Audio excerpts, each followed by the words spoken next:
কথা হবে একেবারে কোরআন থেকে। শুনতে রাজি আছেন? কোরআন থেকে কথা হবে কেন? কারণ কোরআনটা আল্লাহ পাক নাজিল করেছেন। যদি কোনো একটা দলের কিতাব হতো তাহলে শুধু সেই দলের কথা থাকতো, তাই কি না? যদি জামাতের কিতাব হতো তাহলে শুধু জামাতের কথা থাকতো, যদি চরমোনার কিতাব হতো তাহলে চরমোনার কথা থাকতো। কিন্তু এটা এমন একটা কিতাব, আল্লাহ রাব্বুল আলামিন বলছেন হাদা বায়ানুল লিন্নাস, আমি এইটা নাজিল করেছি সব মানুষের জন্য, শুধু মুসলমান না, শুধু ইমানদার না। মানুষ যে দাবি করে, যে নিজেকে মানুষ মনে করে, আল্লাহ পাক বলতেছেন কোরআন তার জন্য। আর যে নিজেকে অমানুষ মনে করে, কোরআন তার জন্য না। আমরা কি মানুষ? তো সবাই মানুষ, একটু হাত তোলেন তো। ইনশাআল্লাহ কথা হবে কোরআন থেকে। কেন কথা হবে কোরআন থেকে? এই কোরআনের ভিতরে কোনো ভুল নেই। আছে? পৃথিবীতে দেখবেন যত বই আছে, প্রত্যেক বইয়ের প্রথমেই লেখা থাকে যে আমার এই বইয়ের ভিতরে কোনো ভুল ত্রুটি হলেও হতে পারে, যদি কারোর চোখে ধরা পড়ে জানিয়ে দিবেন, পরবর্তীতে সংশোধন করা হবে, তাই কি না? নাকি কেউ বলে যে আমি এই যে একটা বই লেখছি এর ভিতরে কোনো ভুল নেই, কোনো বাপের বেটা ভুল ধরতে পারবে না, এরকম কেউ লেখে না। কিন্তু এই কোরআনে আল্লাহ পাক লিখে দিয়েছেন। একেবারে প্রথমেই যদি আপনি খোলেন সূরা ফাতিহার পরে, আল্লাহ রাব্বুল আলামিন সুন্দর করে বলতেছেন যালিকাল কিতাবু লা রাইবা ফীহ। আল্লাহ রাব্বুল আলামিন বলেন এটা এমন একটা কিতাব যার ভিতরে ভুল তো দূরের কথা, কোনো সন্দেহ নাই।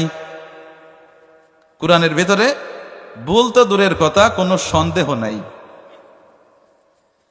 এটা যে আল্লাহর পক্ষ থেকে নাজিল হয়েছে এ ব্যাপারে কোনো সন্দেহ আছে?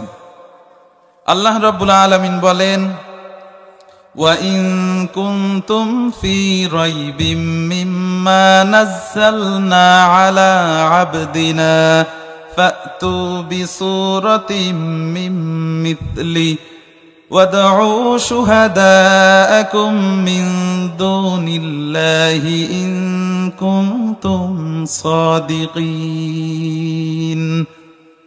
আল্লাহ রাব্বুল আলামিন বলেন যদি তোমাদের মনে কোনো রকম ডাউট থাকে, কোনো সন্দেহ থাকে যে আমি আমার বান্দার পরে যে কিতাব নাজিল করেছি এই কিতাবের ব্যাপারে যদি তোমাদের কোনো রকম সন্দেহ থাকে, তাহলে তোমরা এই কোরআনের 114টা সূরার যে কোনো একটা সূরার মতো ছোট্ট একটা সূরা তোমরা তৈরি করো।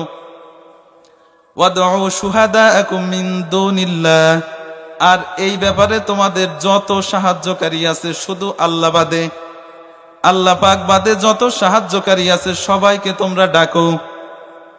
যদি ছোট্ট একটা সূরা, সূরা বাকারার মতো না, সূরা আলে ইমরানের মতো না, সূরা কাউসারের মতন 1.5 লাইনের একটা সূরা তোমরা তৈরি করো।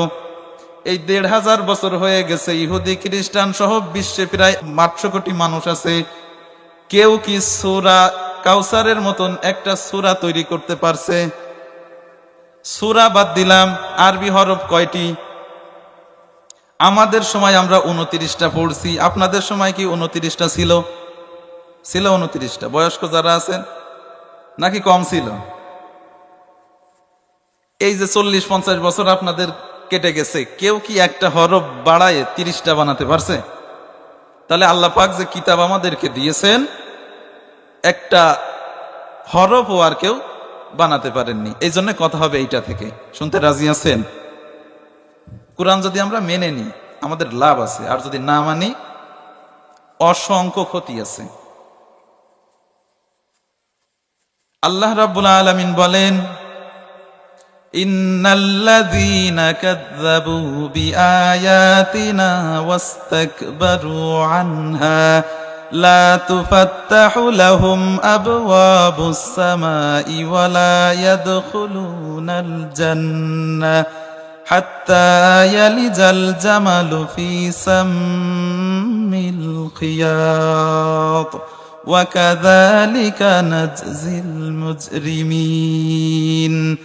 সূরাতুল আরাফের 40 নম্বর আয়াতে আল্লাহ রাব্বুল আলামিন বলেন ইন্নাল্লাযীনা কাযযাবু বিআয়াতিনা, নিশ্চয় যারা আমার কোরআনটাকে অস্বীকার করবে, ওয়াস্তাকবারু আনহা, এবং এই কোরআনের সাথে অহংকার করবে। একটু ভালো করে বোঝেন, আল্লাহ পাক কত সুন্দর একটা উদাহরণ দিচ্ছেন। আল্লাহ পাক বলতেছেন, যে ব্যক্তি আমার এই কোরআনটাকে অস্বীকার করবে এবং এর সাথে অহংকার অহমিকা করবে, লা তুফাত্তাহু লাহুম আবওয়াবুস সামাই, আমি তাকে রহমত দান করার জন্য আকাশের দরজাগুলো খুলব না, ওয়ালা ইয়াদখুলুনাল জান্নাহ, এবং সে জান্নাতেও প্রবেশ করতে পারবে না, হাত্তা ইয়ালিজাল জামালু ফি সাম্মিল খিয়াত, যদি একটা সূচের ছিদ্র দিয়ে, একটা সূচের পিছনে যে ছিদ্র আছে ওই ছিদ্র দিয়ে একটা উটও চলে যেতে পারে। আল্লাহ পাকের উদাহরণ কত সুন্দর, বুঝতেছেন? আল্লাহ পাক বলতেছেন একটা সূচের ছিদ্র কতটুক, একটা সুতা দিতে গেলে তাই খবর হয়ে যায়। এই জায়গায় যারা আছেন পারবেন না বেশিরভাগ মানুষ। আল্লাহ পাক বলতেছেন একটা সূচের পিছন দিয়ে একটা উটও চলে যেতে পারে, কিন্তু যারা আমার কোরআন অস্বীকার করবে ইরা জান্নাতে যেতে পারবে না। তার মানে জান্নাতে যাওয়া আদৌ সম্ভব না। তাহলে আমরা এই কোরআনটাকেই মেনে নেব। কোরআন দিয়ে আজকের কথা হবে।